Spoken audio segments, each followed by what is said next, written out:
அந்த கோயில் குடமுழுக்கு விழா ராஜா பட்டர் மற்றும் பிச்சை குருக்கள் என்ற சிவாச்சாரியார் இவர்களை வைத்து சமஸ்கிருத மொழியில் மட்டுமே நிகழ்த்த உள்ளதாக அறிந்தோம்.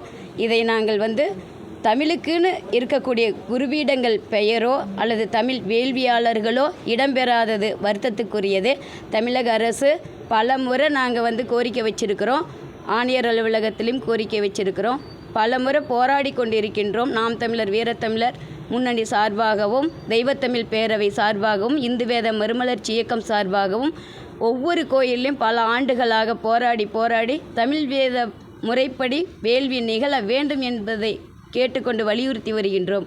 உயர்நீதிமன்ற உத்தரவு இருக்கின்றது. ஆனால் இதுவரை எந்த கோயிலிலும் செயல்படுத்துவதில்லை என்பதே வேதனைக்குரியது.